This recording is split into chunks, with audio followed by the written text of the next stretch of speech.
We've noticed that there's a lot of outdated cruise advice floating around. So today, we're sharing the 20 worst cruise tips we've heard and what you should do instead. That way, you'll be one step ahead of everyone else on board. Up next.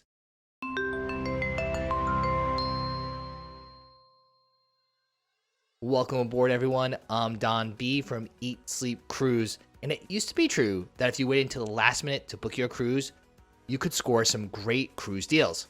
But in the past few years, the most desirable ships and itineraries have been filling up way in advance. Cruise demand is at record highs right now, and the industry has adopted sophisticated algorithms similar to airlines. These systems adjust prices dynamically based on demand, with ships selling out months in advance. Prices generally go up as you get closer to the sailing date, not down. So what should you do? Instead, you should book 9 to 12 months in advance, particularly for peak sailings, holidays, or the newest and biggest ships. Most cruise lines allow changes for a reasonable fee, and many will honor lower prices if they drop after booking. If you're looking to save money and don't want to be crammed in a closet, an inside cabin, but you don't feel like splurging on a balcony, you may have heard some suggestions that you should book an Oceanview cabin. This seems logical because it's the middle ground between those two other options. Unfortunately, Oceanview cabins are often one of the worst value propositions on a cruise ship. Here's why. There are typically fewer Oceanview cabins available compared to interior and balcony options, especially on newer ships where cruise lines have maximized balcony inventory. Since supply is low, but people think they're getting a compromise option, cruise lines price Oceanview cabins aggressively. Most of the time, you'll find that balcony cabins cost the same or maybe just $20 or $30 more per day than Oceanview cabins. So what should you do? Always compare Oceanview and balcony pricing before booking. The balcony is almost always worth the small upcharge. If your budget is really tight, an interior cabin gives you more money for excursions and specialty dining, and you can enjoy the scenery from the public areas. Your cruise ship will most likely be visiting some exotic and unique destinations, and you might be tempted to always leave the ship when docked in a port of call. It makes perfect sense. You're paying for a cruise to see different destinations, so you should get off at every single port to maximize your vacation value. But with thousands of passengers disembarking, you suddenly have access to a nearly empty ship with all its amenities. The pools aren't crowded. Restaurants have no waits. The spa often runs port day specials, and you can actually find premium spots on the decks to relax. This is especially valuable if you've been to a particular port before, you need a rest day, or you're sailing in one of these large mega ships that had tons of amenities like ropes courses, water slides, or other activities that are usually busy on sea days. Be selective about which ports you want to explore and which ones you want to use as a relaxation day. Staying on board occasionally can actually be the highlight of your cruise. The good old days when you'd board a ship on embarkation day and there'd be individuals trying to sell you upcharge packages at a special rate. Well, while it used to be true that you should wait to book packages on board to save money, that's no longer the case. You can often get better deals on drink packages, Wi-Fi, specialty dining, and even shore excursions when you book them pre-cruise. Cruise lines now want to lock in your ancillary spending before you even board the ship because it guarantees revenue and helps them better plan inventory and staffing. Most major cruise lines now offer significant discounts, typically between 10 and 35% when you pre-purchase packages compared to onboard pricing. So we recommend, if you're booking any of these packages, to check your pre-cruise planner and check it often. If a deal pops up, you can purchase one of these options, and you can always cancel usually a few days before your cruise if you change your mind, or you can cancel and repurchase if you see the price change. You should also consider some of the upgraded packages like Princess Plus or Princess Premier or Celebrity Cruises Always Included, which often combine additional add-ons for even further savings. Often, these savings can be anywhere from 30 to 50%, if not more, than buying these add-ons a la carte once on board. Now we have to admit, the next tip is one that we used to give to cruisers all the time.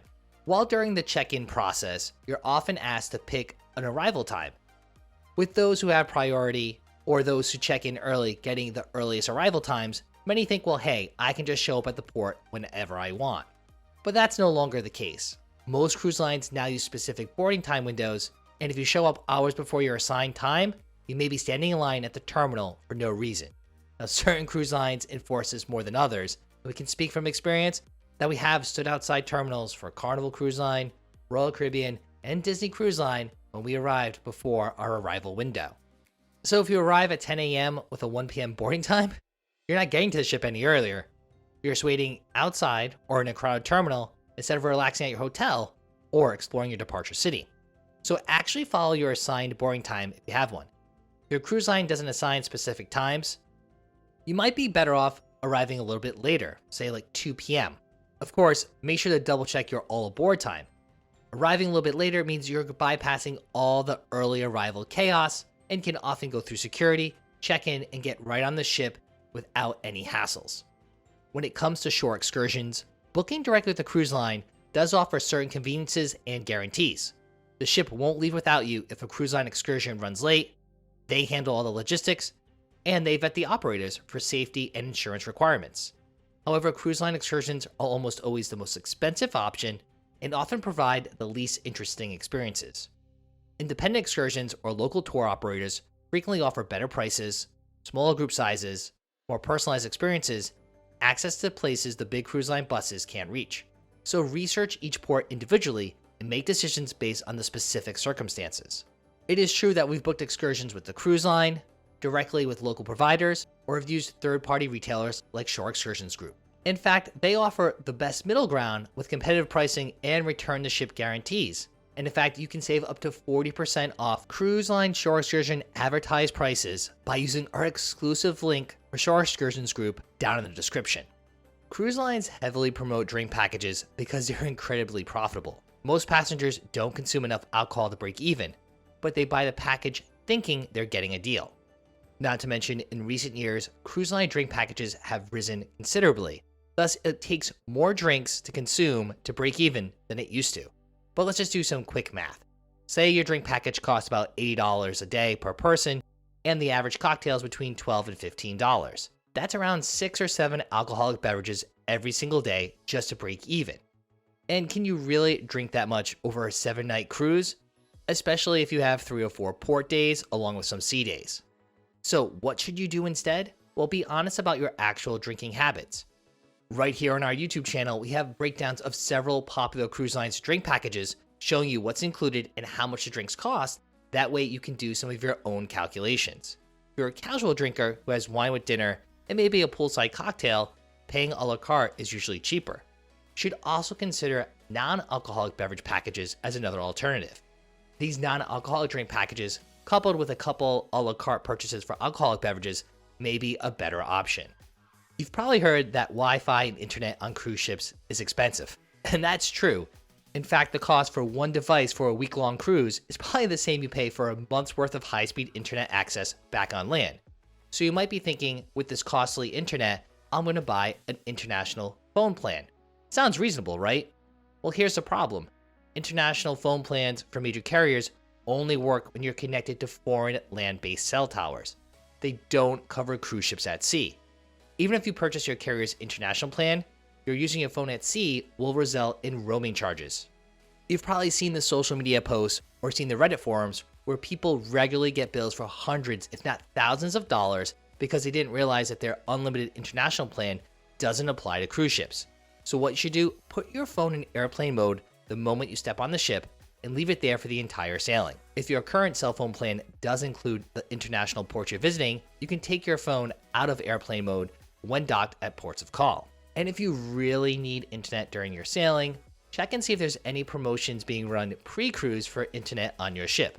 It is true that cruise ship cabins, especially cabins on older ships, lack several power outlets and some of them don't even have USB connections.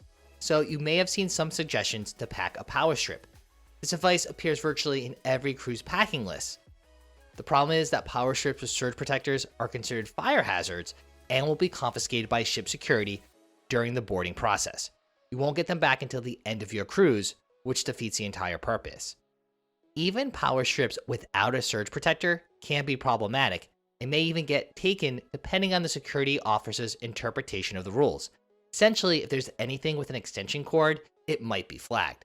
So what should you do? Pack European plug adapters instead. They cost about $5 on Amazon and solve the outlet problem without breaking any rules. Most cruise ships have European style outlets that American passengers completely ignore. You can also find cruise approved power bricks on Amazon. Just be careful because not all the cruise approved power bricks are accepted on all cruise lines. For example, Royal Caribbean has changed its policies on what type of adapters and power extenders it allows on its cruise ships. You can also bring USB charging blocks, which are always allowed and let you charge multiple devices from a single outlet. And to help you find the perfect accessories for your next cruise, we have a link down in our description to our Amazon store that not only includes power adapters, but other nifty things you're going to need for your cruise, like luggage tag holders, pop sockets, magnetic hooks, and more. If drink packages aren't worth it, and drinks are $12 to $15, you've probably seen plenty of TikTok videos giving you a third alternative, sneaking alcohol on board by disguising it. And we'll be honest, some people get creative. There's fake shampoo bottles filled with vodka, wine hidden in Listerine bottles, and special flasks designed to look like sunscreen. But this is a risky strategy. Cruise ship security has seen every conceivable trick and knows what to look for. If you get caught, it's embarrassing and potentially serious.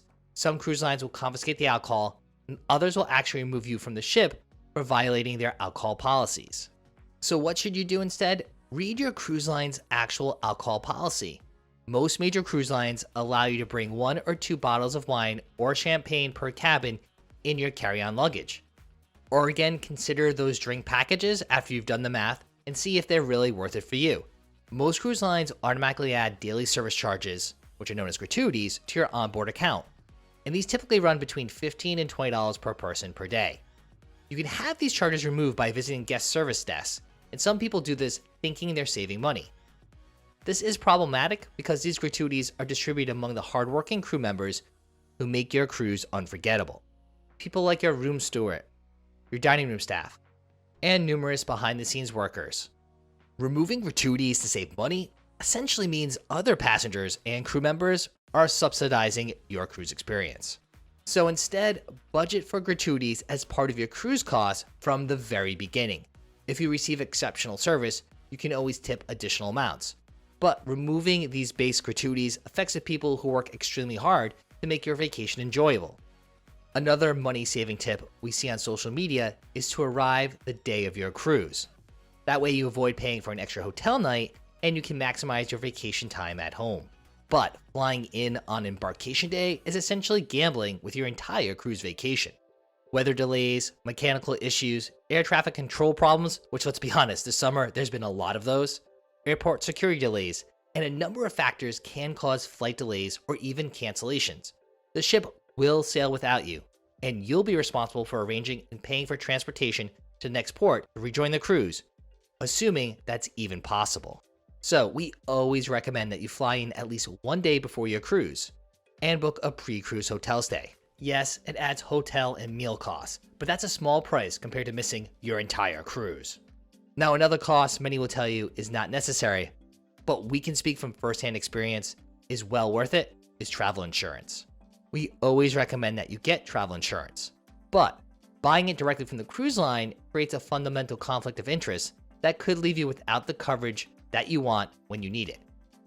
Everyone's situation is different, but cruise line protection is often less comprehensive than real travel insurance policies and don't cover as many scenarios.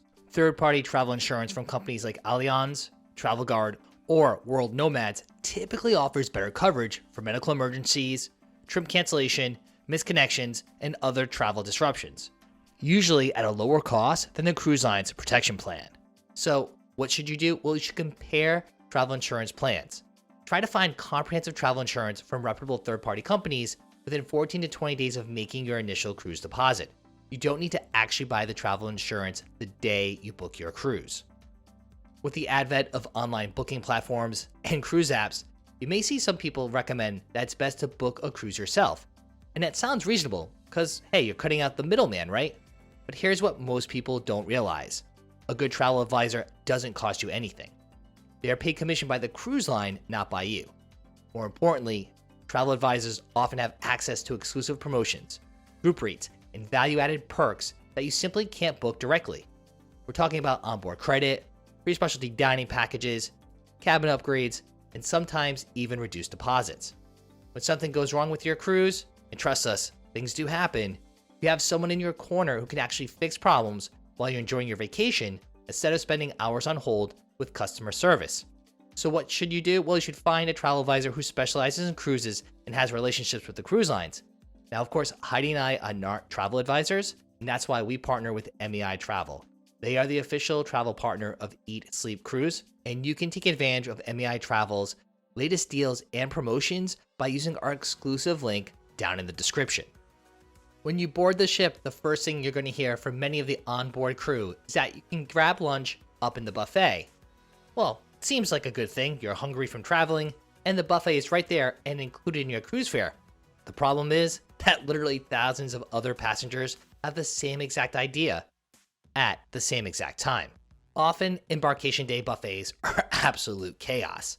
Lines are extremely long, popular items get picked over quickly, and seating is scarce. So skip the buffet chaos. Head to the alternative venues that most people ignore: the pizza place, poolside grill, a cafe, or even the main dining room, which is open on some cruise lines embarkation day. These options are usually much less crowded and often have better food quality. It might feel natural when your ship is surrounded by water to leave your balcony door open for some fresh air, but leaving your door open creates problems you probably haven't considered. For example, many modern cruise ships' AC shuts off as soon as you open your balcony door, which can make it much harder to cool off your room later once you shut your balcony door. Additionally, if someone opens your main cabin door while the balcony door is open, you create a wind tunnel effect that can blow papers, lightweight items, and personal belongings around your room. Some of these items might blow right off your balcony entirely. So enjoy your balcony space when you're actually out there, but close the door when you're not actively using the outdoor area. Unfortunately, it is still the case that the early bird gets a deck chair. These notorious chair hogs who get up at sunrise to place towels on prime pool deck chairs, and then they disappear until the afternoon. This behavior is inconsiderate to fellow passengers and violates the policies of most cruise lines. When you claim your chairs that you're not actually using, you're preventing other passengers from enjoying amenities they paid for too. And recently, most cruise lines have policies against saving chairs for extended periods, and crew members will remove personal items from unattended chairs. So only claim chairs when you're actually going to use them immediately. If you need to leave for 30 or 45 minutes, take your belongings with you and let someone else use the chair. There are usually plenty of chairs available if people aren't hoarding them, and there are often better, less crowded spots to relax around the ship. Room stewards work incredibly hard to maintain your cabin. They absolutely deserve respect and consideration for the work they do. Some passengers take the daily housekeeping service to mean they can live like complete slobs, because hey, the room steward will clean it up. But they're not your personal maid, and they're not being paid to clean up after you like you're unable to pick up after yourself. Being excessively messy, leaving clothes everywhere, or trash scattered around is disrespectful to someone who's working hard to make your vacation comfortable. So keep your cabin reasonably tidy between cleanings. Put dirty clothes in one designated area, hang up wet clothes, and don't leave your personal items scattered everywhere. Oh, and whatever you do, do not hang items out on your balcony, even if you're docked at a port of call. Cruise ship spas often promote package deals that bundle multiple treatments together at a discounted rate compared to booking individual services. This can seem like a great way to save money while pampering yourself on vacation. The problem with this approach is that spa treatments are expensive, even with the discounts. So if you weren't actually planning to get multiple massages, facials, or other services, you're just spending more money than you intended. Many people feel obligated to use all the treatments in their package, even if they don't really want them. So book one treatment that you really want and see how you feel about it afterward. If you love the experience and want more treatments, you can book additional services, and you might still be able to get a discount. Ask to speak to the spa manager, or again, look and see if there are any port day discounts, which many spas offer when fewer passengers are on board. You might actually get better individual pricing than if you booked one of the spa packages. But not knowing about discounts and bundle pricing is just one mistake many cruisers make, but it's not the only one. Lucky for you, right here on YouTube, we have a look at the 25 common cruise mistakes and how you can avoid them. Armed with those insider tips and tricks, you'll be one step ahead of everyone else on board, and your next cruise will be smooth sailing.